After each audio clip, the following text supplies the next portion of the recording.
예, 안녕하세요. 안녕하십니까. 반갑습니다. 예. 프린트 받으셨죠, 그죠? 오늘 받으셨고, 계산기 갖고 오셨나요? 그래서 오늘 2번 문제가 가장 유력한 계산이에요. GT 오늘 이용할 거고, 일단은 정책 파트로 가볼게요. 저번 주에 어디 할 차례냐면, 페이지 가시면 아마 252페이지 같아요. 252.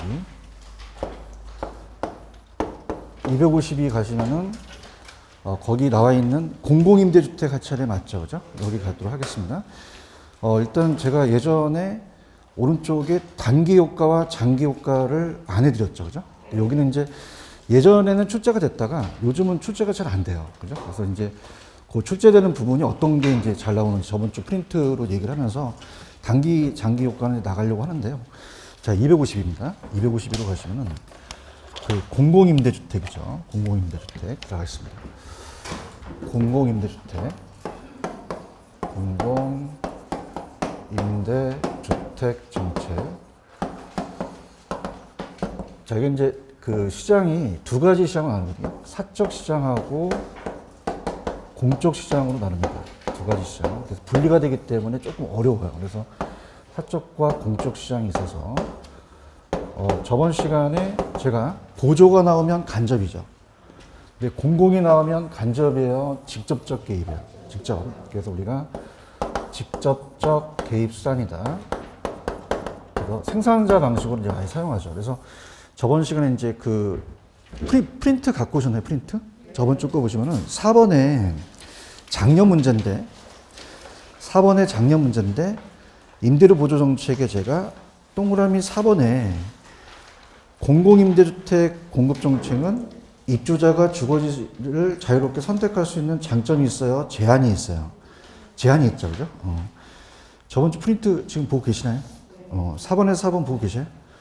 자, 공공임대주택 공급 정책은 입주자가 주거지 자유롭게 선택할 수 있는 장점이 있다, 장점이 없다? 없죠. 왜냐하면 공공임대주택은 공급 정책이어서 생산자 보조방을 쓰기 때문에 어떻게 돼요? 자기가 원하는 데를 선택하기가 쉬워요? 좀 어려워요? 어렵죠. 근데 저번에 왜 바우처 제도 같은 주거지에 임차인 보조가 있었죠, 그죠? 이게 더 우리 주거 선택이 유리하다. 그래서 이게 나왔으니까 좀 이렇게 보시고. 그래서 이제 이게 옛날에 나왔는데 사적 시장에 가격하고 양이 있으면은 자, 공급하고 수요가 있어서 지금 7천으로 이제 사적 시장이 거래가 되고 있죠. 7천만 원 거래가 되고 있다 그러면은 공공주택은 좀 비싸게 줘야 돼요? 좀 싸게 줘야 돼요? 싸게. 그래서 7천만 원보다 가격을 낮게 가죠. 6천 원 가게 되면 요즘 트렌드는 뭐냐면 이 대체제, 그러니까 우리가 어떻습니까? 이 대체제, 우리 탄력적이라는 자체는 수요의 탄력성은 대체제에 따라 다르죠. 대체제가 어떻게 할수록 탄력적이에요? 적을수록 많을수록. 제 얘기가 아니라 옛날에 제 친구, 여자친구가 몇 명 있어요. 그것도 다 외우죠, 그죠? 14명으로 늘어났다는데, 자, 무슨 제가 많아요, 지금? 대체제. 대체제가 많을수록 선택의 폭이 좁다, 선택의 폭이 넓다. 불리해져요, 유리해져요. 이동하기가 쉽죠, 그죠? 굉장히 탄력적으로 바뀐다는 얘기예요. 그러면 이 임차인이 비탄력적이다, 탄력적이다. 탄력적이면, 우리가 요거 다음에 제가 조세 쪽으로 갔을 때, 조세의 전가. 들어보셨죠, 그죠? 그러니까 지금 예를 들어서 자, 강남에 지금 보유세를 많이 때리다 보니까 그냥 있어요. 임대료를 올려요. 이게 전가잖아요. 그죠? 그럼 전가라는 자체가 얘가 만약에 대체제가 적고 갈 데가 없으면 얘 부담을 좀 많게 하겠죠. 근데 그냥입니까? 대체제가 많습니까? 선택의 폭이 넓죠. 그럼 얘 부담을 조금 강화시키겠어요? 좀 완화시키겠어요? 완화시켜서 얘 부담을 좀 적게 한다는 얘기예요. 이해하셨습니까? 그래서 자, 미리 가겠지만, 이따 있겠지만, 제 프린트에 5번에 가보세요. 5번에 가시면은, 부동산 조세의 경제효과에 대한 설명 중 옳은 것은, 자, 1번 대표. 공공임대주택을 적게 만들어야 돼요? 많이 만들어야 돼요? 많이 만들면, 그림에 보듯이 대체제가 적어져요? 많아져요? 많아지면 선택의 폭이 넓어지죠. 그럼 수요자가 비탄력, 탄력. 그럼 수요자가 임차인이 불리하다, 유리하다? 유리하기 때문에 전가되는 현상을 심화시킨다, 완화시킨다. 요게 굉장히 유력해요. 찾으셨습니까? 근데 지금 정부에 대한 정책을 제가 비난하는 건 아니지만 지금 강남에 보유세를 떼더라도 임대료를 지금 올릴 수밖에 없는 게 공공주택이 많아요. 지금 공공주택이 적어요. 갈 데가 없잖아요. 무슨 얘기인지 아시겠죠? 그죠? 그래서 이게 가장 유력하다 저는 봐요. 보고. 옛날에는 이제 우리가 단기장기가 나왔었거든요. 단기장기. 단기장기를 봤을 때 단기는 공급이 돼요? 공급이 안 돼요? 늘리기도 어렵고 줄이기도 어렵죠. 그럼 단기는 어떻게 되냐? 우리가 이제 이게 좀 어렵기 때문에 천천히 제가 책을 보면서 할게요. 단기는 이쪽 있는 사람이 가만히 있어요? 공쪽으로 옮겨요. 그럼 수요가 늘어나겠어요? 수요가 줄겠어요? 줄게 되면 가격이 어떻게 될까요? 내려가 버려요. 그러면 옮긴 것만큼 또 간 거니까 상관없고 가격이 이렇게 6천 내려가니까 저 어떻게 돼요? 여기도 6천, 여기도 6천이니까 그냥입니까? 모든 임차인이 혜택입니까? 모든 임차인 혜택이죠. 그래서 사적 시장에 수요가 늘어난다, 수요가 감소한다. 그럼 공쪽으로 옮기겠죠. 그럼 가격이 어떻게 돼요? 내려가죠. 그죠? 같이 하셔야 돼요, 이거. 좀 어렵거든요. 그죠? 가격이 내려가니까 자, 따라서 6천. 똑같죠? 그러면 임차인들이 그냥이야 모든 임차인이 혜택이에요. 모든 임차인 혜택. 임차인 혜택. 그래서 우리 가격이 떨어지니까 임차인의 혜택이 그냥이다. 모두 다 혜택이다. 모두 다 혜택이에요. 그래서 장기까지 하면 다 까먹기 때문에 자, 책을 볼게요. 책을 보시면은 자, 일단 처음에 하신 분에 대해서 좌측에 파란 색깔, 공공은 공투주체가 시장임대료보다 높은 수준, 낮은 수준, 비싸게, 싸게, 간접이에요, 직접 공급을 했어요. 직접이죠. 오른쪽에 보시면 단기라는 단어가 있나요? 조심스럽게 하겠습니다. 처음 하니까. 그러면 어떻게 된다? 공쪽에 지금 6천만 원을 낮게 받으니까 임대주택을 공급하면 공쪽 시장으로 수요가 증가하죠. 그럼 사적 시장의 수요가 감소하죠. 그럼 가격이 어떻게 돼요? 하락하게 되는 거죠. 지금 보고 있나요? 그럼 단기적으로는 그냥요 모든 임차인이 혜택이에요. 공적이나 사적이나 모두가 다 혜택이라고 나와 있죠. 그 다음에 그 밑에 나와 있는 건 뭐냐면 아까 제 문제를 풀었잖아요. 공공주택을 전체 주택을 적게 만들어야 된다, 많이 만들어야 된다. 그럼 대체재가 어떻게 돼요? 많아지니까 수요가 비탄력, 탄력. 그럼 조세가 전가되는 것이 아까 심화된다, 완화된다. 요게 기출 문제예요. 요거 파란 색깔 가져가셔야 됩니다. 가져가시고 그 다음에 장기적 효과라는 단어가 있나요? 장기적은 자 생각하실 때 가격이 떨어지게 되면은 얘네들이 공급을 할까요? 공급을 안 하려고 할까요?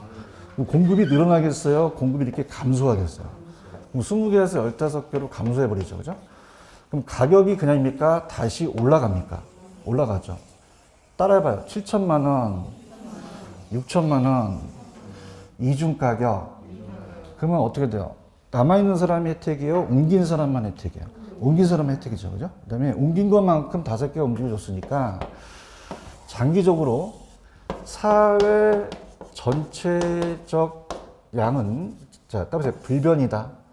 그래서 불변이다. 이렇게 봅니다. 갈게요. 자, 얘기해 보세요. 지금 사적 시장에 애들이 공급을 해요? 공급을 줄여요? 사적 시장에 공급을 줄이니까 그냥입니까? 다시 가격이 올라갑니까? 올라가서 따라해보세요. 이중 가격. 그러면 둘 다 혜택일까요? 공쪽으로 옮긴 사람만 혜택일까요? 공쪽 임차인만 혜택이 되겠죠. 그죠? 이렇게 공쪽 임차인이 혜택이 되고 사회 전체 정량은 그냥이요 불변이 돼요. 불변이 되죠. 지금 장기 보고 있어요? 그럼 장기적으로 사적 시장의 임대주택 공급량이 공쪽으로 옮긴 것만큼 감소하니까 가격이 그냥입니까? 원래대로 복귀합니까? 그럼 사적 시장의 임차인은 혜택이 있다 없다? 없고 그 니은번 보지 마세요. 니은번 더 헷갈릴 수 있어요. 니은은 기출이 안 됐기 때문에 반대인데 아예 지워버리시고 그러므로 장기적으로는 공공임대주택 세입자만 혜택을 받는다라고 나와 있나요? 찾았습니까? 이렇게 보시는데 지금 이 단기 장기가 한 20년 전서부터 끊겼기 때문에 아까 제 그냥 시험 문제 5번에 제가 1번을 풀어드렸죠. 5번에 1번 기억하세요? 그래서 공공주택을 적게 만들어야 된다, 많이 만들어야 된다. 그러면 대체재가 적어져, 많아져. 그러면 임차인의 선택의 폭이 넓어지니까 비탄력, 탄력. 불리해진다, 유리해진다. 임차인의 전가되는 현상을 심화시킨다, 완화된다. 요게 나올 가능성이 높아요. 무슨 말씀인지 아시겠죠? 그죠? 물론 뭐 모의고사 같은 데는 이제 그 강사 우리 분마다 또 특색이 있기 때문에 이걸 내기도 하는데 요즘은 잘 안 내는 취지거든요. 그래서 제가 안 했던 건데 이렇게 정리하시고 그다음 밑에 가시면은 분양가격, 분양가 규제 제도라는 단어가 나와 있나요? 찾았습니까? 그래서 분양가 규제가 있고 넘기시면 자율화라는 게 있어요. 자율화가 있는데 원가 연동제는 보지 마세요. 원가 연동제는 안 나옵니다. 시험 문제가 이제 얘는 이게 분양가 상한제랑 똑같은 거기 때문에 원가 연동제까지 다루지 않으니까 그냥 딱 분양가 상한제, 분양가 자율화. 자율화는 제가 옛날에 안 했죠. 그래서 시험 문제 자율화는 잘 안 나오거든요. 근데 오늘 이제 막바지니까 이제 비교표를 하는데 자, 이것 또한 우리가 이해를 하셔야 되는데요. 자, 지금 분양가 상한제라는 얘기 들어오셨나? 그래서 우리가 이제 제가 이제 투자를 많이 하다 보니까 보통 줄여서 따라서 분산제, 분산제라고 많이 얘기를 해요. 분양가 상한제는 따라서 최고 가격제. 그래서 정부가 가격을 놓고 올려요, 올리지 못하게 해요. 못하게 하죠. 그런가요? 그래서 이 규제 정책이 지금 우리나라에 실시 안 되고 있다, 지금 실시되고 있다, 이렇게 보시면 되는데, 자, 가격과 양이에요. 이 제도를 보고 자율화 제가 비교해서 갈 텐데, 자, 공급하고 수요가 있습니다. 이렇게 있다면, 지금 시장 가격이, 분양 가격이 시장에서 만약에 시장 가격이 1,000만 원으로 지금 시장에 나와 있다. 그러면 이걸 따라해보세요. 최고 가격제. 자, 최저 가격제예요, 최고 가격제. 최저임금제라는 얘기는 들어보셨나? 이건 못 내리게 하는 거죠, 그죠? 이건 그냥입니까? 못 올리게 합니까? 못 올리게 해서 가격을 올릴 수도 있고 가격을 내릴 수도 있잖아요. 그럼 이것도 우리가 저소득층을 위한 거기 때문에 무주택 서민들 위한 거기 때문에 가격을 내려야 돼요? 올려야 돼요? 올려야 되죠. 내려야 되죠, 그죠? 그럼 만약에 이상으로 올리면 된다, 안 된다? 네. 이상해야 돼요? 이하로 내려야 돼요? 내려야 되죠. 내려서 규제 가격을 만약에 800만 원을 하게 되면 어떤 일이 발생되냐. 여기 이제 시험 문제 나오는데. 자, 들어보세요. 그럼 이거는 최고 가격제니까 800만 원 이상으로 올리게 해요? 못 올리게 해요? 그럼 결론적으로는 분양가가 인상하겠어요? 분양가가 인하하겠어요? 인하하죠. 그래서 분양가 규제하고 제가 분양가 자율화를 이렇게 표를 만들어서 나중에 이제 제가 또 그 암기노트 같은 걸 드릴 거거든요. 그럼 분양가 규제는 분양가를 인상시켜요? 분양가를 인하시켜요? 인하시켜죠. 그러면 가격이 싸게 팔려고 하니까 공급자들이 수익성이 악화되죠. 그럼 공급을 할까요? 공급을 안 하려고 할까요? 그럼 공급을 늘리겠어요? 공급을 줄이겠어요? 줄이죠. 그러면 공급만 줄어들어요? 질도 떨어져요? 떨어지죠. 그런가요? 그럼 어떻게 된다? 물량이 안 나오다 보니까 그냥입니까? 주위에 있는 중고주택 가격이 올라갑니까? 올라가 버리죠. 그러면 중고주택 가격이 올라가다 보니까 어떻게 되겠어요? 자, 이 분양가 상한제로 이 청약을 해서 내가 당첨이 되면 그냥입니까? 시세 차익이 있습니까? 그럼 수요가 늘어나겠어요? 투기 가수요가 늘어나겠어요? 가수요가 늘어나죠. 그럼 투기 가수요가 늘어나고 그만큼 어떻게 된다? 투기 가수요가 늘어난다는 자체는 P라는 거 들어보셨죠? P 알아요? 프리미엄. 그럼 뒷거래에 프리미엄이 형성될 수도 있죠. 그럼 더 주택 구하기가 쉬워져요? 좀 어려워져요? 어려워진다는 거죠. 주택난이 심각해진다는 거죠. 이해 가셨나? 근데 이제 자율화는 아직 제가 안 했죠. 제가 이제 시험이 잘 안 나오는데 들어보세요.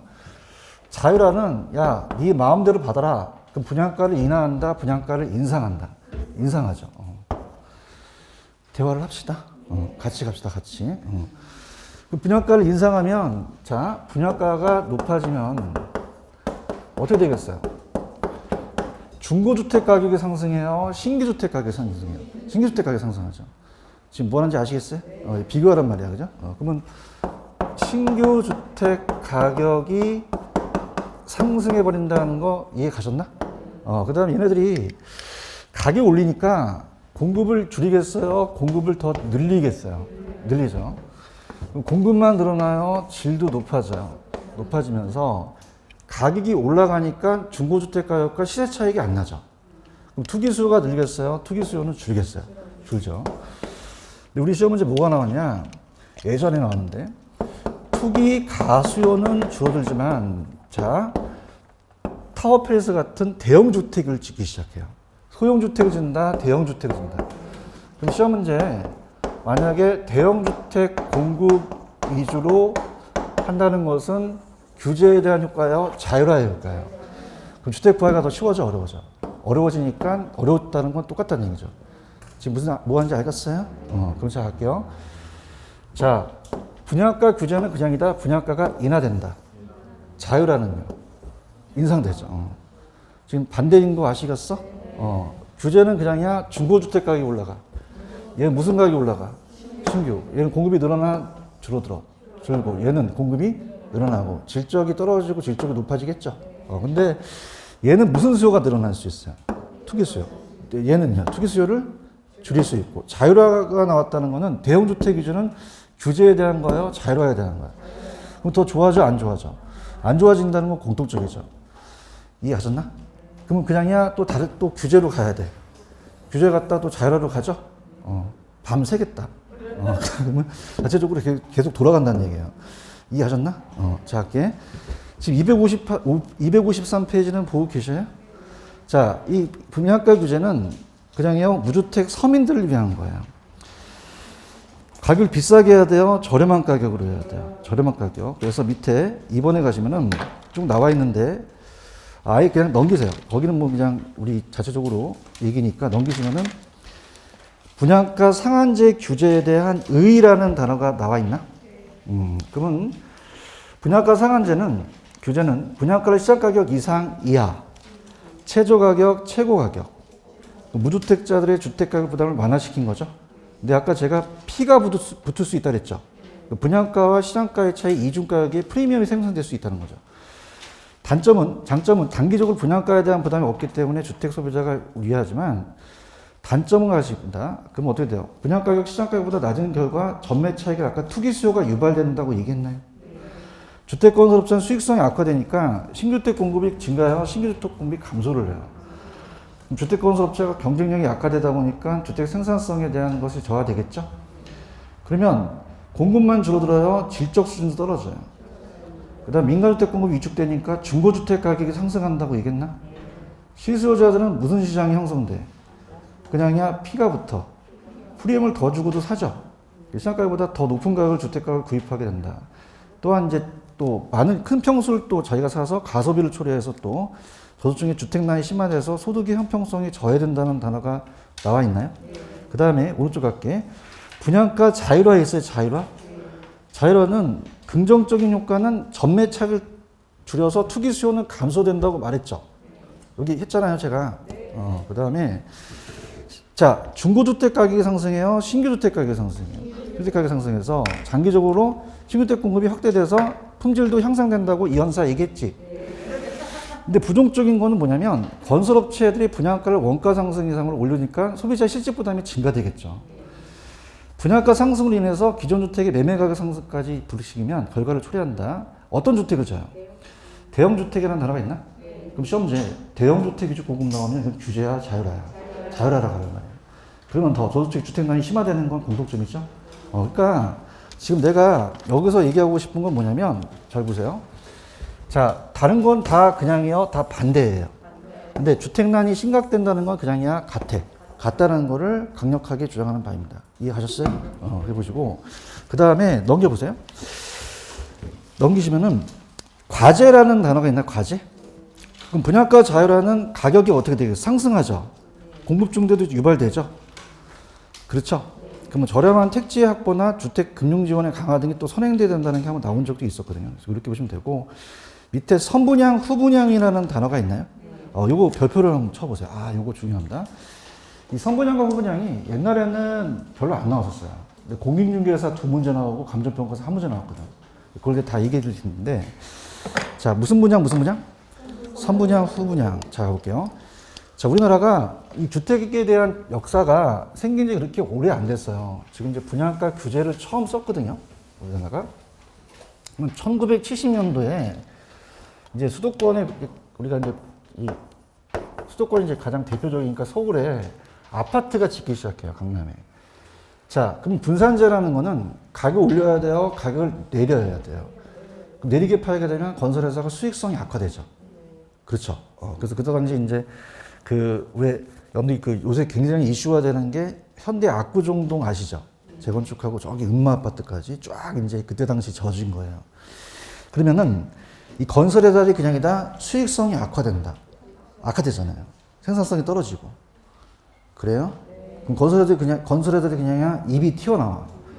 특히 정주영 씨가 우리는 어찌하라고 튀어나오죠. 그럼 입을 안 막아야 돼, 막아야 돼. 막기 위해서 선분양을 도입해요. 그죠? 선분양하고 후분양은 적으세요. 선분양은 따라해봐요. 팔고 짓는다. 적어요. 자신 없으면 팔고 짓는다. 그러면 후분양은 따라서 짓고 판다. 그럼 다르겠죠? 그래서 어떤 게 이제 우리가 시험에 나오고 어떻게 이제 방향으로 가야 될지 이제 가는데 들어볼게요. 짓고 판다. 자, 볼게요. 우리 지금 모델하우스를 오픈하죠. 모델하우스가 있다는 건 다 선분양이에요. 그죠? 모델하우스. 오픈해서, 자, 우리가 갑이라는 건설회사가 만약에 24평 아파트를 뭐 3억으로 분양을 한다. 그럼 선분양은 짓고 팔아요? 팔고 줘요? 그럼 소비자가 이자 부담을 하겠죠. 그래서 오늘 분할 납부한다는 거 아시죠? 계약금 내고, 중도금 내고, 잔금을 내겠죠. 그럼 소비자가 이자를 부담하죠. 맞나? 그래서 우리가 이 중도금 같은 거는 대출에 대한 보증을 해주는 거 아시죠? 거기다 이제 우리가 무이자로 갈 수 있는데 거기다 후일제로 이자를 부담해요. 그러면 시험에 나왔던 게 이자 부담을 공급자가 한다, 소비자가 한다. 소비자가 하죠. 부도가 나면 또 거기에 대한 걸 소비자가 지겠죠? 부도요. 그러면 얘는 따라봐요. 짓고 판다. 그럼 질려면 그냥이야 건설회사가 돈이 필요하니까 은행에 돈을 땡기지. 그럼 이자를 건설회사가 낸다는 얘기예요. 근데 중요한 거는 이자 부담을 형식상 공급자가 되지만 나중에 실질적으로 그냥이요 전가시켜요. 전가시킬 수도 있죠. 이해 가셨나? 그래서 부도용은 얘가 짓고 지금 그래서 이게 계속적으로 나온다는 게 지금 선분양에서 후분양으로 이제 가려는 취지예요. 이게 왜 그러냐면 들어보세요. 지금 여러분들 부산도 분산제 지금 적용하잖아요. 그죠? 그 다음에 선분양 하고 있죠. 그렇죠. 뭐냐면 프리미엄이 형성되잖아요. 그냥입니까? 투기 수요가 늘어납니까? 계약금하고 잔금 차이에 그 시세 차익 있잖아요. 그런가요? 그럼 투기 가수요가 늘어나겠죠. 그럼 투기 가수요가 늘어나면서 후분양 어떨까? 따라서 짓고 판다. 짓고 바로 파니까 시세 차익이 없죠. 그럼 투기 수요가 늘지는 않는다는 거죠. 그럼 투기 수요가 늘겠어요? 투기 수요가 줄겠어요? 줄어든다는 거죠. 이해 가셨나? 그 다음에 선분양은 그냥이야 견본주택이 필요해요. 그냥이야 건너주택을 잘 져야 돼요. 그냥 져야 돼? 뿅가게 져야 돼. 그럼 여러분들 계약 시점에, 청약 시점에 그 견본주택은 뿅가요? 나중에 잔금 입주 시점에 부실공사도 뿅가요? 두 번 뿅가죠. 그런가요? 그래서 두 번 뿅가게 돼요. 그러면은 얘는 견본주택이 필요해요? 필요 없어요? 부실공사가 초래되지 않겠죠. Understand? 그럼 이제 선분양은 이 공급자에 대한 정지형식을 막았기 때문에 공급자 위주예요. 근데 소비자 입장에서는 그냥이요 부실공사가 초래되면 안 돼요. 그럼 소비자 위주로 가는 거죠. 이해하셨나? 그러면 우리가 보더라도 정부 입장에서는 어떤 분양으로 지금 가려는 취지겠어요. 후분양으로 가야지만 투기가 늘어나요? 줄어들어요? 부실공사도 초래되지 않는 거죠. 맞나? 그래서 아까 요게 나왔었고 뭐가 나왔었냐면 그럼 후분양으로 가려면 어떤 그냥입니까? 문제점이 있습니까? 단점이 있겠죠. 그죠? 그런가요? 그러면은 갈게요. 이 선분양은 그냥입니까? 분할 납부가 가능하죠. 그 다음에 따라서 팔고 짓는다. 파니까 돈이 쏙쏙쏙 들어오니까 어떻게 돼요? 공급을 더 많이 하죠.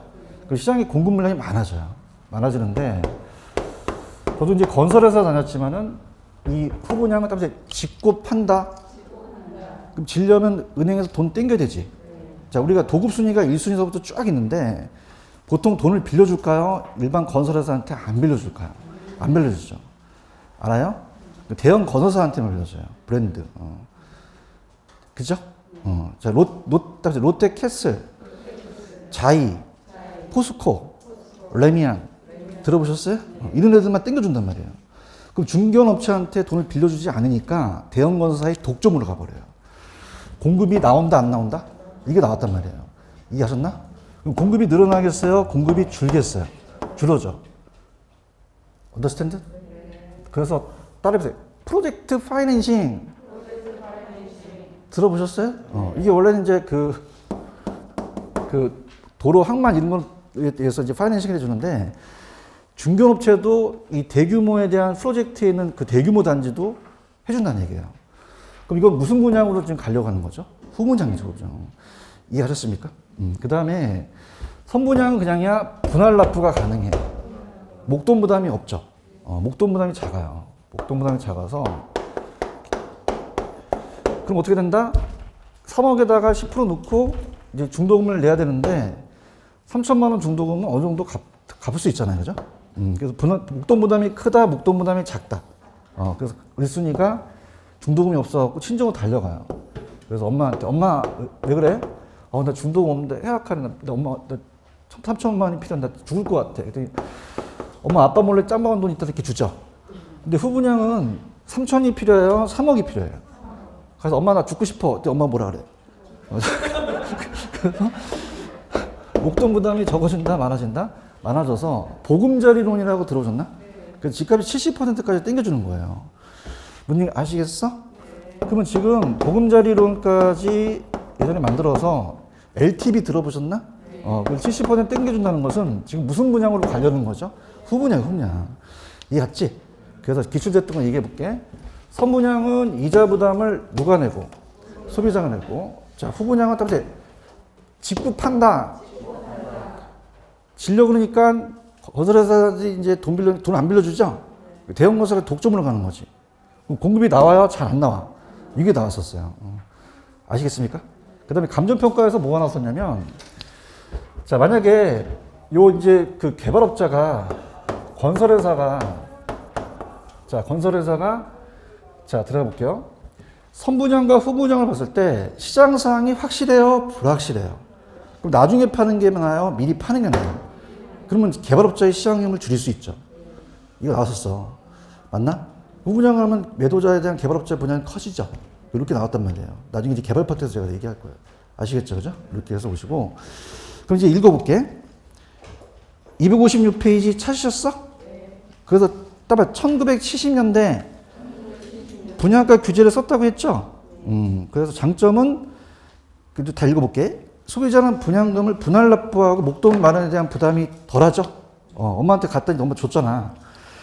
주택건설업자는 주택건설자금에 용이하게 조달함으로 유리하죠? 근데 단점은 건설자금을 소비자한테 직접 조달하기 때문에 건설자금에 대한 이자는 결국 누구한테 부담갑니까? 이게 나왔단 말이에요. 좀 밑줄 쳐요. 소비자가 부담했다고 나와 있어요? 이거 나왔고, 그 다음에 주택건설업체가 자금난의 위험을 소비자가 부담해야 되죠. 여러 가지 부도 위험을. 그럼 주택건설업체 부도 시에 입주자가 지연될 수 있기 때문에 소비자 피해가 발생할 수 있죠. 자, 아까 견본주택 뿅가요? 나중에 부실공사에도 뿅가요? 두 번 뿅가죠? 품질이 떨어진단 말이에요. 그 다음에 분양권에 대한 프리미엄이 형성되네? 그냥이야 투기가 나타나죠. 그래요? 그래서 이제 후분양으로 가보자는 거지. 그 후분양은 아까, 자, 따라서 팔고 짓는다. 가 거꾸로 직구 판다죠? 그럼 얘 직구 파니까 이건 팔아서 소비자 위주로 간다는 거죠? 그런 걸 갈게요. 장점은 주택을 사기 전에 주택건설의 상품별 비교가 가능하니까 소비자 선택의 폭이 넓어지겠죠. 분양금에 대한 금융비용 전가 문제가 발생하지 않아서 시공회사의 부도리나 소비자의 피해가 발생하지 않고, 자, 견본주택과 실제 주택 차이로 인한 분쟁이나 부실공사로 인한 분쟁이 줄어들겠죠. 피가 어떻게 돼요? 프리미엄이 없죠. 투기를 막을 수 있는 거죠. 그런가요? 근데 제가 봤을 때 단점이 나올 것 같아요. 단점, 별표.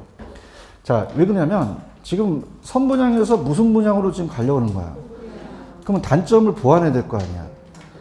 그러면 소비자의 단기간에 많은 목돈을 지불해야 되죠.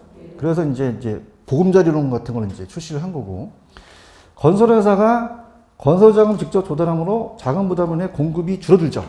이게 나왔단 말이야. 현관배치래, 현관배. 공급이 늘어나 줄어들어? 그렇다 따라서 프로젝트 파이낸싱 이걸 활성화시키죠. 활성화시켜서 이제 건설회사도 이제 자금을 또 마련할 수 있게끔 해줘서 공급을 늘린단 말이에요. 아시겠어요? 일로 봐요. 아까 얘는 이자를 얘가 낸다 그랬죠? 근데 형식적으로 했지만 그냥 그냥 전가시켜. 실질적으로 소비자 부담으로 간다는 거죠. 아시겠죠? 그죠? 그래서 요거 나올 것 같아요. 이해하셨죠? 그죠? 그래서 보시고 넘기세요. 넘기시면 조세정책으로 갈게요. 다른 거 다 쓸데없고 259페이지로 가볼게요. 259페이지로 가시면 조세정책이라는 단어가 나와 있나요? 나오셨고 근데 혹시 기출문제는 나온 거 알고 계시죠? 기출문제가 이제 5, 6월 달에 특강을 들어가요. 오후에. 그죠? 특강 들어가서 요거를 이제 제가 좋은 문제만 빼갖고 이 PPT를 쓸 거예요. 이제 PPT 써서 이제 제가 요약으로 해서 하니까 요걸 요걸 어떻게 푸냐면 제일 중요한 게 그날 배운 걸 그날 좀 보세요. 무슨 얘기인지 아시죠? 근데 이 조세 정책에 따라서 세법이 나온다. 세법이 나와요. 세법 나와요. 그 세법 나오는 거에 대한 제가 나중에 특강 때 어떤 게 나오는지에 대한 그것만 좀 말씀드릴 거예요. 아시겠죠? 꼭 풀어보세요. 풀어보시고. 자, 조세 정책은 259에 가시면 조세의 기능이라는 단어가 있나? 딱 두 가지만 찍어줄게. 자, 따라서 자원 배분, 소득 재분배 이런 단어가 있어요. 그러니까 자원 배분은 조세를 강화시키면 이제 토지용 규제를 하고 약화시키면 조정해서 자원을 또 배분해서 되고요. 저소득층은 주택 사기가 쉬워요, 좀 어려워요. 그럼 세상 특혜를 주게 되면 그 사람들한테 공간이 분배되죠. 따라서 자원 배분의 기능이 있다.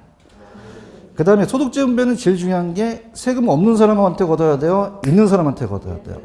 그럼 상속세, 증여세를 걷어서 없는 사람을 나눠줘야 되죠. 이렇게 두 가지만 좀 가져가시고 넘겨볼게요. 넘겨보시면은 뭐 집가 안정, 투기 억제, 주거 안정 같은 건 뭐 다 아실 거라고 보시고요. 그 다음에 조세 원칙이 음익은 이익을 받는 사람한테 부과하는 거고 음능은 능력 있는 사람한테 내라는 거고. 자, 따라해봐요. 수평적 형평. 그런 단어가 있나요? 자, 우리가 만약에 갑돌이하고 울돌이하고 지금 신입사원이에요. 그냥요 월급이 같아요. 그럼 세금도 같죠? 그럼 따라서 수평적. 자, 근데 CEO하고 사원은 세금이 같아요? 달라요? 그럼 CEO가 더 많이 내야 되죠? 그럼 따라서 수직적. 저가주택과 고가주택 중에서는 어떤 게 더 비싸요? 그럼 고가가 더 많이 내야 되죠? 그럼 그건 수평적이다, 수직적이다. 수직적으로 가는 거죠. 아시겠어요? 그 다음에 4번에 가시면 조세의 전가와 기착이라는 단어가 나와 있나요? 자, 요거 이제 여기서부터가 이제 시험 문제가 되고, 오른쪽에 이제 조세 부과도 해드리고, 내용도 해드리는데, 약간 좀 빠진 게 있어요. 그래서 제가 빠진 부분은 이제 강의를 하면서 보는데, 자, 따라서 조세의 전가와 기착. 그래서 제가 여기서 이제 하고 싶은 말이 뭐냐면, 이걸 안 주고 말씀드리면, 자, 봐봐. 여기서 아까 얘기했어. 자, 이 공공주택을 적게 만들어야 돼? 많이 만들어야 돼? 그럼 선택의 폭이 좁아지겠어요? 넓어지겠어요? 그럼 수요자가 탄력적이죠? 그러면 이 전가시키는 부분에 대한 걸 완화시킬 수 있다는 얘기예요. 이해 갔나? 그래서 이제 조세의 전가와 기착이 이제 탄력도에 따라 달라진다는 거예요. 그럼 들어가 볼게요. 조세의 전가와 기착입니다. 자, 조세의 전가와 기착 갑니다. 조세의 전가와 기착. 자, 그러면 이제 세금은 없는 사람한테 걷어야 돼요? 있는 사람한테 걷어야 돼요? 임대인이 건물주죠. 그러니까 주택을 갖고 있는 사람, 소유자입니다. 그럼 임대인한테 이제 걷어요.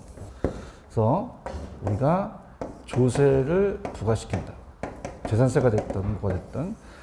그러면 100원을 부과시켜야 되면, 자, 임대인은 임차인이 있으면 옛말에 그런 말 있잖아. 있는 놈이 더하다고.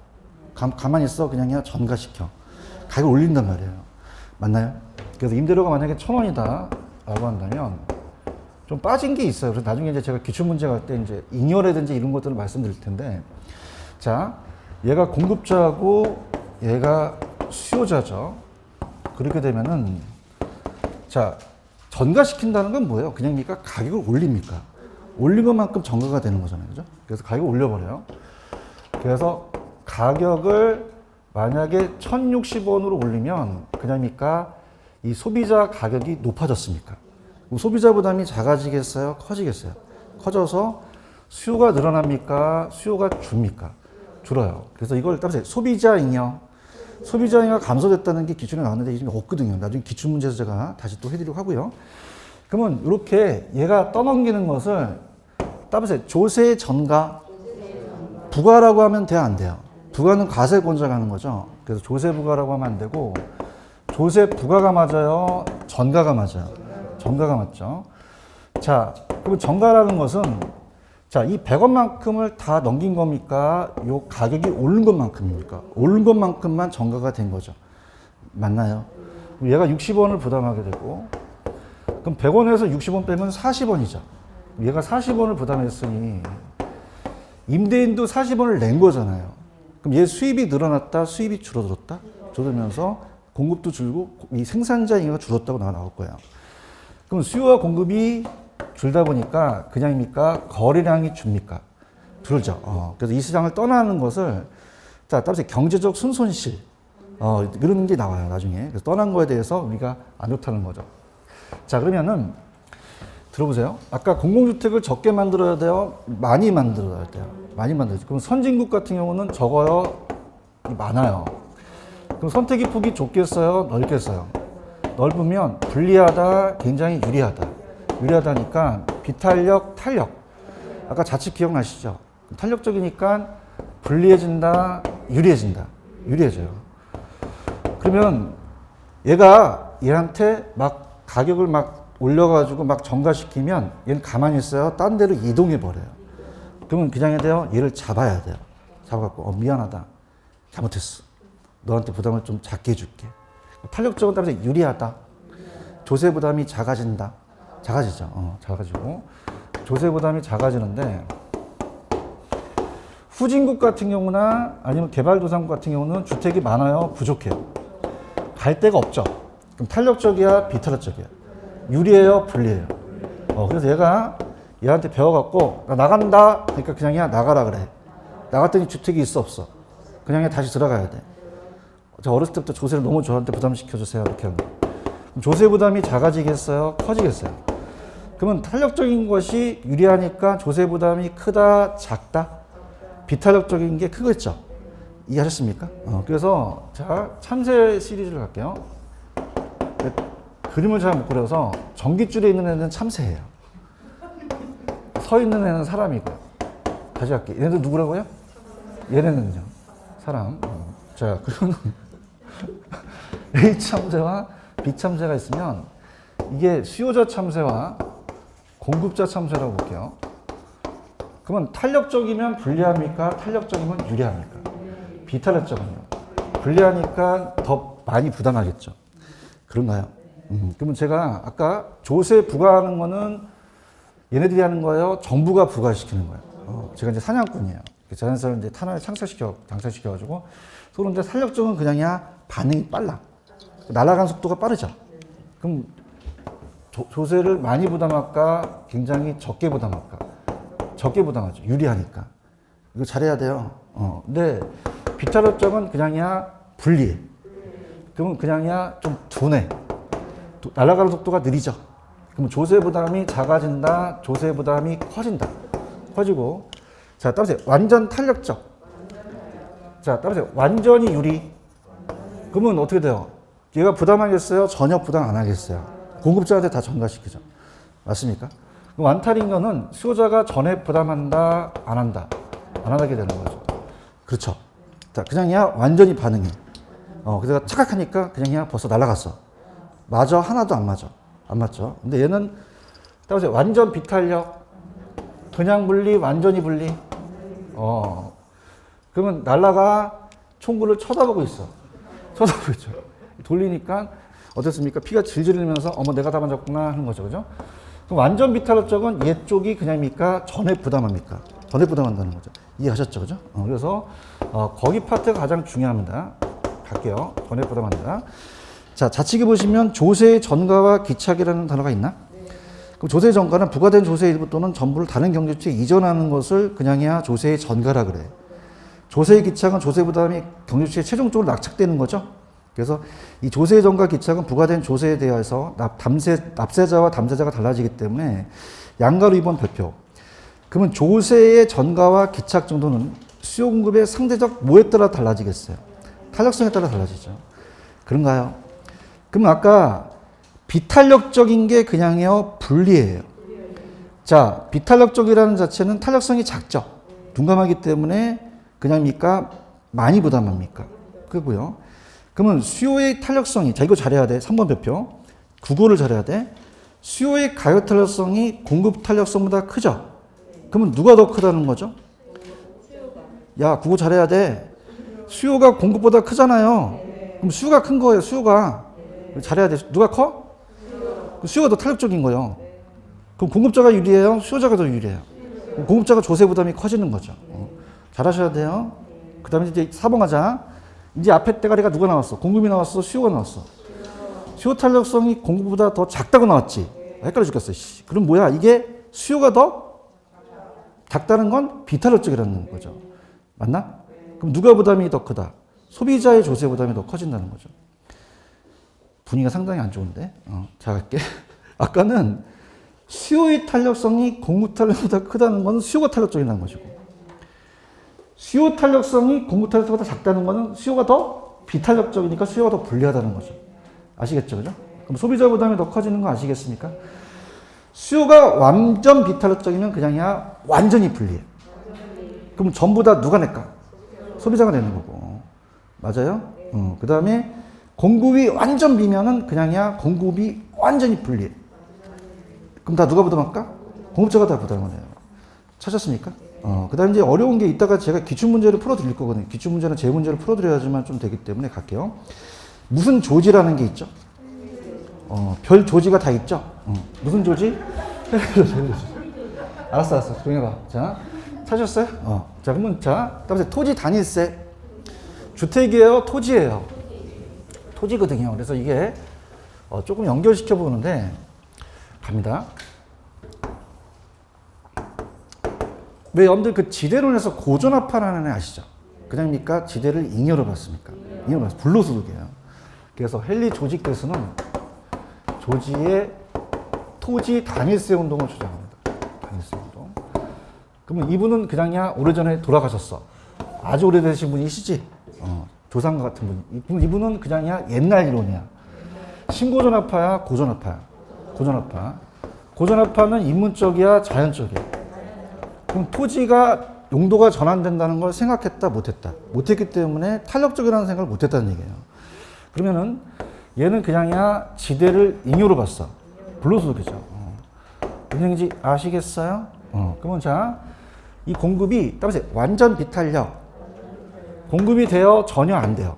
안 돼서 공급이 부중성 때문에 늘어나지 못하고 개량하지 못한다는 얘기예요. 그럼 어떤 일이 발생되냐면 갑돌이가 지주입니다. 토지 소유자하고 을돌이한테 지대를 받게 되면은 정부가 얘한테 세금을 부과시키면 정가시킬 수 있죠. 근데 이게 조금 아까 제가 그런 내용이 없기 때문에 좀 강의하기가 좀 어려운데, 자 볼게요. 자, 그러면 완전 비탄력적이라는 건 공급자가 그냥요 완전히 불리해요. 완전히 불리하죠. 그런가요? 그 완전 비탄력적이라는 것은 이따 기출문제를 보지만 탄력성이 그냥요 0이에요. 0. 따라서 완전 비탄력. 공급자가 그냥요 완전히 불리해요. 그러면 정가를 할까 안 할까? 정가를 안 하고 지가 다 내는 거지. 다시 할게. 따라서 공급이 완전 비탄력. 공급이 완전히 불리하다. 지가 다 낸다. 전가 안 된다. 그러니까 형평성이 맞다는 얘기예요. 이해하셨나? 근데 이게 지금 제가 말씀드리지만 지금 이론이다, 옛날 이론이다. 그러니까 지금은 완전 비탄력적의 용도가 전환이 돼요. 탄력적이니까 어느 정도 전가가 될 수 있다는 거죠. 이해갔나? 그럼 얘 이론은 어떤 게 얘기하냐면, 자, 보세요. 나중에 이제 기출문제 때, 자, 이건 주택이에요. 주택은요, 세금을 딱 때리니까 얘가 정가시키니까 그냥입니까? 소비자 부담이 높아집니까? 높아지죠. 얘기 좀 해봐요. 그러면 따라서 소비자 잉여가 감소한다. 이 시장을 떠난다. 떠나다 보니까 수요가 줄죠. 얘기 좀 해봐요. 그러면 수요가 줄다 보니까 떠나다 보니까 경제적 순손실이 발생한다고 나왔었어요. 맞나? 그러면 얘만 떠나겠어? 공급자도 떠나겠어. 왜? 가격이 어떻게 돼? 자기가 수입이 낮아지니까 공급을 줄일 수 있잖아요. 맞나? 이 시장을 떠난다는 자체가 탄력적에서 더 많이 떠나갔거든요. 근데 따라서 완전 비탄력. 그럼 떠나요? 전혀 못 떠나요. 공급도 못 줄이고 어떻게 돼요? 자원이 효율적으로 배분되겠죠? 그럼 자원 배분이 왜곡되지 않는다는 얘기예요. 이해하셨습니까? 그래서 헨리 조지는 자, 따라서 토지세만 걷어라. 다른 걸 다 철폐해라. 그럼 어떻게 돼요? 있는 사람이 다 내니까 형평성에도 맞고 공급을 줄여요? 못 줄여요? 떠나는 사람이 없죠. 그러면 손실이 없고 자원 배분이 초래되지 않는다는 거죠. 지금 헨리 조지 보고 있나? 작게. 이 헨리 조지는 거의 다 시험 문제는 따라서 옳은 지문이 많이 나왔다. 옳은 지문이 많이 나왔어요. 그래서 가볼게. 자, 거기 보시면은 3번에 즉 다른 모든 조세는 폐지하고 오직 토지세에 대한 세금만으로 정부 재정을 충당한다는 것이 토지 단일세라는 단어가 있어요? 찾았습니까? 자, 좀 아쉬운 게 프린트로 가보세요.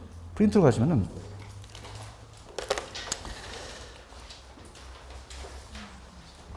프린트의 5번이 기출이고 있다가 또 나오겠는데 저번 주 프린트 5번 찾으셨어? 자, 할게. 아까 헨리 조지 아시지? 헨리 조지께서는 공급이 완전 탄력적일 때, 완전 비탄력적일 때. 비탄력적이잖아요. 맞아요? 자, 아까 떠난다는 자체가 탄력적일 때는 더 많이 떠나잖아요. 비탄력적인 더 안 떠날 거 아니야. 그러면 이 시장 자체가 그냥이야 비탄력적인 게 좋아. 비탄력적이 좋다는 거죠. 그러면 따라서 완전 비탄력. 그 완전 비탄력적이면 하나도 떠나요? 떠나지 않아요. 공급도 안 줄이고 수요자도 그대로 그냥 배분되죠? 대답 좀 해봐요. 책이 없어서 그래요. 그럼 토지보유세 부과다 자원 배분 왜곡이 초래되지 않죠? 그럼 완전 탄력적일 때야 헨리 조지 완전 비탄력적일 때야. 완전 비탄력적으로 고치셔야 돼요. 고치셨어? 그 다음에 3번도 기출인데 내가 탄력적일수록 더 손해가 컸지. 그럼 탄력적인 게 좋아? 비탄력적인 게 좋아? 그럼 토지가 3번도 비탄력적이라는 단어가 있나? 그럼 어떻게 돼요? 비탄력적일수록 더 손해가 안 나잖아요. 그럼 보유세에 대한 자원 배분 왜곡이 큰 비율 쪽이라는 건 틀리죠? 그죠? 자원 배분 초래되지 않겠죠. 이해 가셨나? 그다음에 헨리 조지 이론이 그렇다는 거죠. 이따 기출문제 볼 때 보고요. 그 다음에 261페이지로 가보세요. 261페이지 가시면은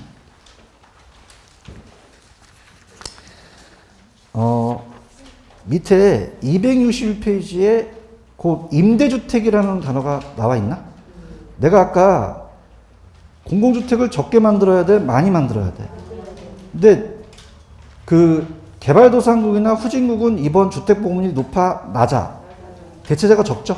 그럼 거기에 대한 임차인의 조세가 많이 전가된다는 얘기예요. 아시겠습니까? 그 다음에 위에 보시면 신규주택과 재고주택이라는 단어가 나와 있죠. 근데 제가 여러분들한테 3번하고 4번만 소개했잖아요. 그렇죠? 1, 2번 자체는 시험 문제 아직은 나오지 않았지만 거기에 대한 역진세에 대한 그런 해설이거든요. 그럼 들어보세요. 자, 지금 무슨 주택과 무슨 주택이 있어요? 불러보세요. 신규주택과 재고주택이라는 단어가 있나요? 그러면 우리가 요거가 예전에 인류 쪽으로 동일세율을 하게 되면 역진세가 나타난다고 나왔거든요. 그래서 예전에 왜 제가 어떻게 돼요? 동일세율로 하게 되면 역진세라고 나왔죠. 기억하시죠? 그죠? 자, 그래서 동일. 그래서 거기 보시면은 동그라미에 지금 3번을 보시면 주택 가치에 관계없이 동일세율이라는 단어가 있나? 그러면 어떻게 돼? 그냥이야 똑같이 세율을 똑같이 하죠? 동일세율. 자, 그러면 가볼게요. 천천히 가겠습니다. 탄력도에 따라서 달라지기 때문에. 자, 신규주택은 오래됐어요? 새 주택이에요? 재고주택은 오래된 거죠? 갑니다. 재고주택은 오래됐기 때문에 그럼 신규주택은 새 주택이니까 재고보다 싸겠어요? 비싸겠어요? 비싸고 5억이고 재고주택은 금이 가서 오래됐으니까 싸죠? 그렇죠? 그럼 우리가 취득세를 똑같이 인류 쪽으로 하게 되면 반대 현상이 나타나는 거예요. 그래서 취득세를 10%라고 가정할게요. 취득세를 10%. 그래서 이제 공급자하고 수요자가 있다. 자, 그럼 탄력성을 잘 하셔야 되는데, 자, 얘기해 보세요. 신규주택은 지었어요? 아직 안 지었어요? 그럼 공급하기가 쉬워요? 어려워요? 기간이 많이 걸리잖아요. 그렇죠? 그래서 따라서 공급이 비탄력적이다. 근데 신규주택을 살 수 있는 수요자는 저소득층이겠어요? 고소득층이겠어요? 그럼 고소득층은 어떻게 돼요? 탄력성에서 제가 이 소득이 많기 때문에 얼마만큼 반응을 할 수 있죠. 따라서 탄력적이다. 자, 그러면 얘기해 보세요. 공급자가 비탄력적이면 따라서 공급이 불리하다. 불리하고 수요가 유리하죠. 지금 잘 보고 있나? 그럼 어떤 일이 벌어지겠어요? 정부가 여기 10%에 대한 5천만 원을 때리게 되면은 공급자 부담이 커지고 조세가 얘 부담이 작아지겠죠. 그런가요? 따라서 공급자가 불리하다. 더 많이 내야 된다. 수요자가 더 적게 내죠? 얘가 더 적게 낸다는 거죠. 보고 있죠? 그럼 어떻게 된다? 얘한테 전가시킨단 말이에요. 그죠? 그래서 내가 500만 원만 낼게. 너 4,500만 원 내, 임마. 이렇게 하는 거예요. 우리가 막 고가주택 같은 거 안 팔리면 막 취득세를 면제해주기도 하죠. 얘한테 다 전가될 수 있다는 거죠. 아시겠습니까? 근데 보세요. 재고주택은 그냥요, 지어져 있어요. 그럼 바로바로 공급이 가능하죠. 그러면, 따라서 공급이 탄력적이다. 바로바로 공급이 된다. 그럼 공급이 탄력적이면 유리하죠. 공급이 탄력적이면 불리하다, 유리하다? 유리해지잖아요. 여기까지 가셨어요? 근데 저가주택을 살 수 있는 사람들은 소득이 많아요? 소득이 적어요? 소득이 적기 때문에 주택 부담이 너무 크잖아요. 그죠? 그러다 보니까 비탄력적이라는 거죠. 그러면 저소득층들은 요 수요자가 탄력적이다, 비탄력적이다, 유리하다, 불리하다, 얘가 많이 내게 된다는 거예요. 무슨 얘기 아시겠어요? 그럼 어떻게 됩니까? 정부가 10%에 대해서 1,000만 원을 부과시키게 되면 그냥요, 저소득층들이 많이 내요. 많이 내고, 그래서 900만 원 내고, 얘가 100만 원 낼 수도 있죠. 그럼 어떻게 됩니까? 자, 이 고소득층 따라서 500만 원 냈다. 얘는 900만 원 냈다. 그럼 누가 더 많이 내게 된 거죠? 고소득층이 더 많이 내는 거죠. 따라서 역진세. 역진세는 그냥요, 반대 현상이에요. 반대 현상이죠. 그럼 역진세로 가야 돼요? 누진세로 가야 돼요? 누진세로 가야 되죠. 분위기 안 좋아서 그 양보를 1번에 동그라미 1번 있어? 신규주택은 지었어? 아직 안 지었어? 대답 좀 해주세요. 대답해요. 지었어? 안 지었어? 공급이 비탄력적이지? 그럼 공급이 불리하다고 적어요. 그럼 공급자에게 조세 기착분이 많지? 상대적으로 신규주택 소비자가 고소득층이 전가되는 것이 작다는 얘기예요. 이해 갔나? 그럼 신규주택인 소비자인 고소득층은 세금의 기착분이 많아? 적고 반대로 중고주택의 소비자가 많은 받아한다는 거죠. 이해하셨나? 솔직히 1, 2번은 안 나왔어요. 시험 문제. 그러니까 그렇게 가세요. 그럼 어떤 게 중요하냐? 3번. 주택의 가치에 관계없이 동일세율을 하게 되면 누가 더 많이 냈니? 얘기해봐요. 그러면 저소득층이 더 많이 낸 거는 거꾸로 된 거죠. 따라서 역진세.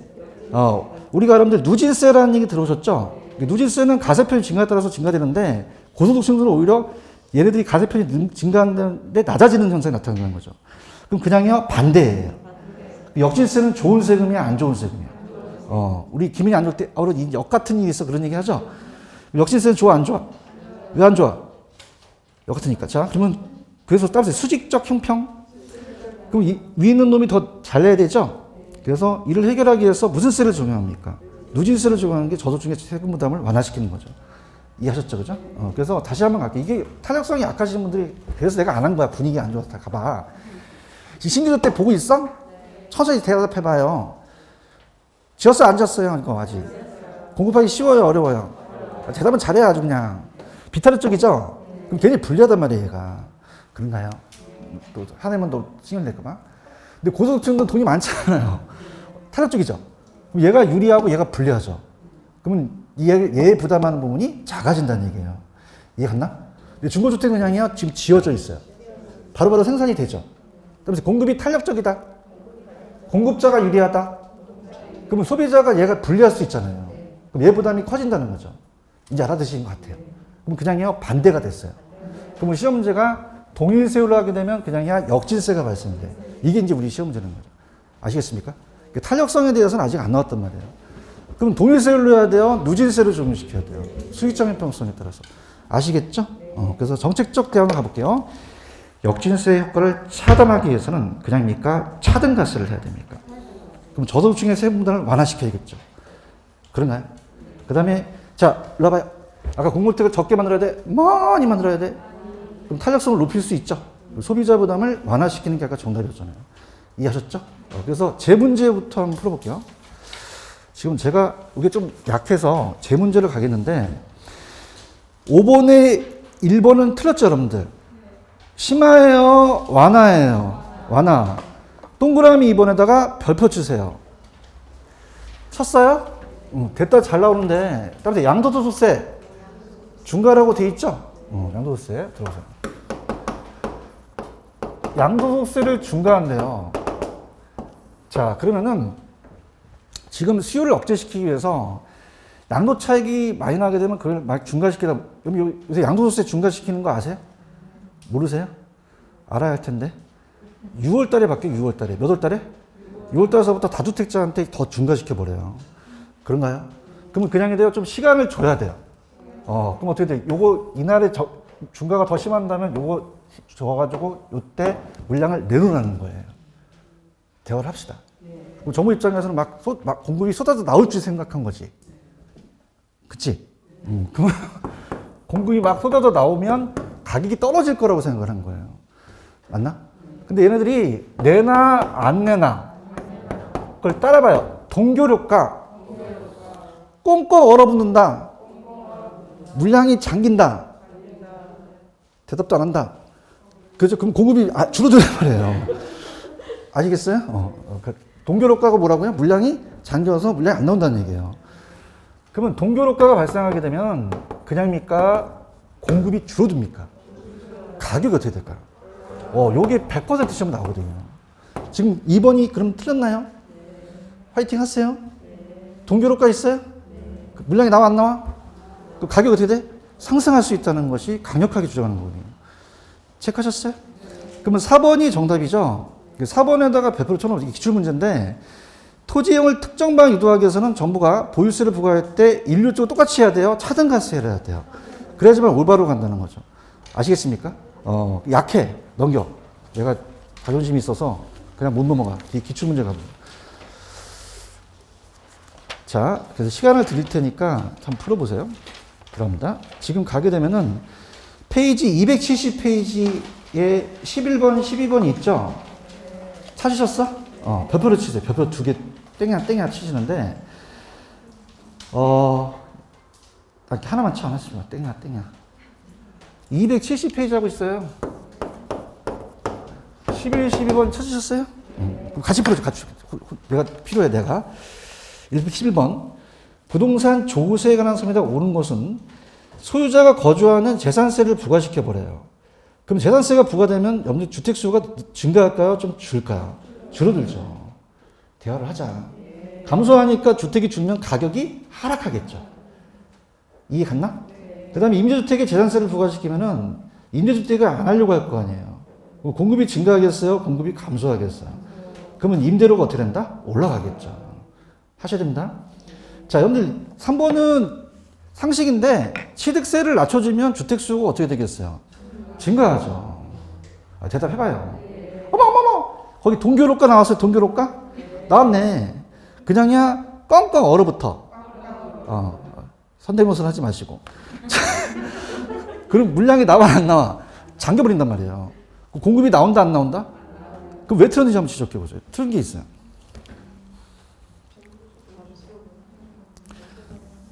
아니 얘가 주택의 첩을 적극적으로 추진해. 또라이네 완전히.